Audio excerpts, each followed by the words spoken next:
मित्रों, मेरे चैनल ढाई अक्षर में आप सभी का हार्दिक स्वागत है।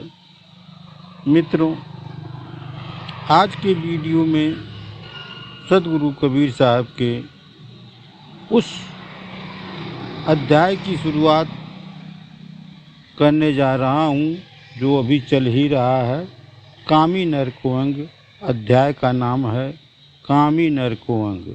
उसकी कुछ साखियाँ अभी बची हुई हैं। इसमें कुछ 30 साखी है, जिसमें अभी जो है 8-9 साखी मित्रों बची हुई है।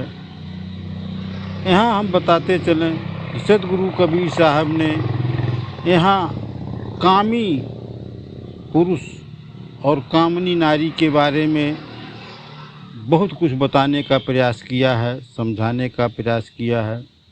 मित्रों, इसी संदर्भ में यह साखी बहुत ही महत्वपूर्ण है। विषे विलंबी आत्मा ताका मचकण खाया सोधी, म्यान अंकुर न उगई भावे निज पर मोदी।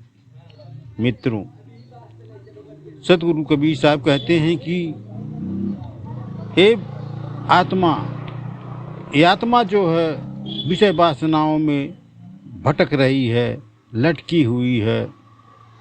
इसका गुदा जो खोज खोज कर खा रहा है, कौन खा रहा है? वह अंकुर जो अस्तित्वहीन है।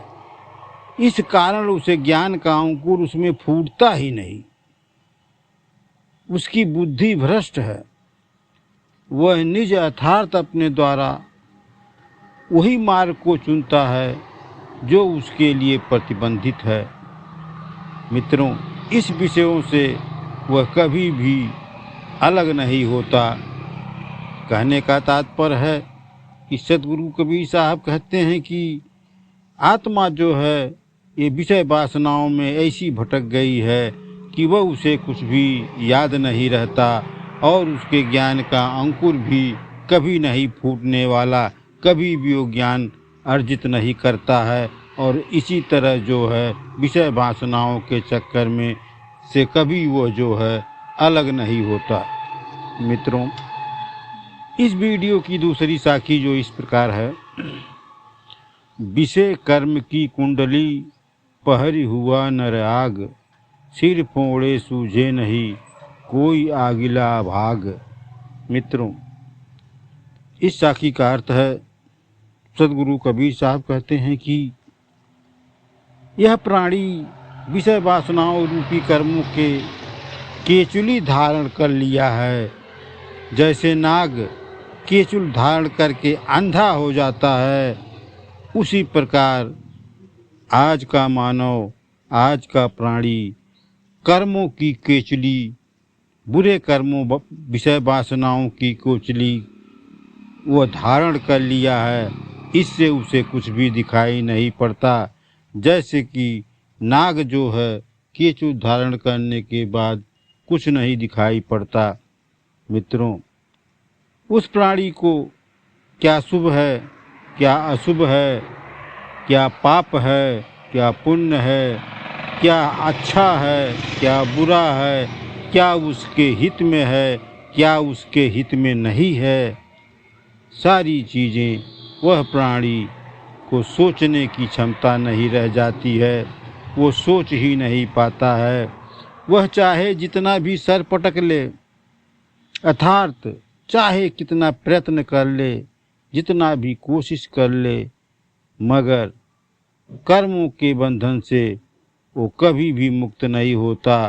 ऐसा उसके साथ पूर्व जन्मों के कर्मों का ही परिणाम है। दुर्भाग्य है कि उसके पूर्व कर्मों का फल जो है उसे मिलता रहता है और वह जो है शुभ अशुभ, पाप पुण्य, अच्छा बुरा के चक्कर में वो कभी भी जो है निकल नहीं पाता, भटकता ही रहता है। मित्रों, इस वीडियो की तीसरी साखी जो है इस प्रकार है। नर पर नारी पतरख छुरी, बिरला बाँचे कोई, नाऊ पेट सचारियो जौ सोनों की होई। मित्रों, सदगुरु कबीर साहब कहते हैं कि फिर वहीं स्त्री के बारे में उन्होंने क्या समझाने का प्रयास किया, ये भी जानना जरूरी है। पराई स्त्री मित्रों, पराई स्त्री दूसरे की स्त्री प्रत्यक्ष रूप से एक चाकू है, छुरी है। इससे कोई ही कहिए तो कोई बच नहीं पाता। छुरी चाहे सोने की हो, चाहे चांदी की हो, चाहे किसी प्रकार की हो, वह पेट में घुस जाती है और अपना काम वह कर देती है। नारी चाहे कितनी सुंदर हो, कहने का तात्पर्य है सोने की चाकू। सोने की चाकू का तात्पर्य है, सदगुरु कहने का मतलब है कि नारी जितनी सुंदर हो उसे हृदय से लगाना नहीं चाहिए, उससे दूर रहना चाहिए, नहीं तो छुरी की तरह घायल कर देगी, मार देगी, उसको कहीं का नहीं छोड़ेगी।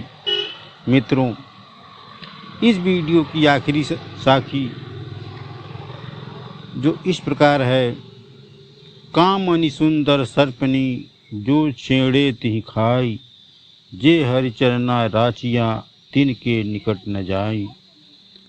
सतगुरु कबीर साहब कहते हैं कि कामनी नारी, कामनी सुंदर नारी एक सर्पणी के समान है।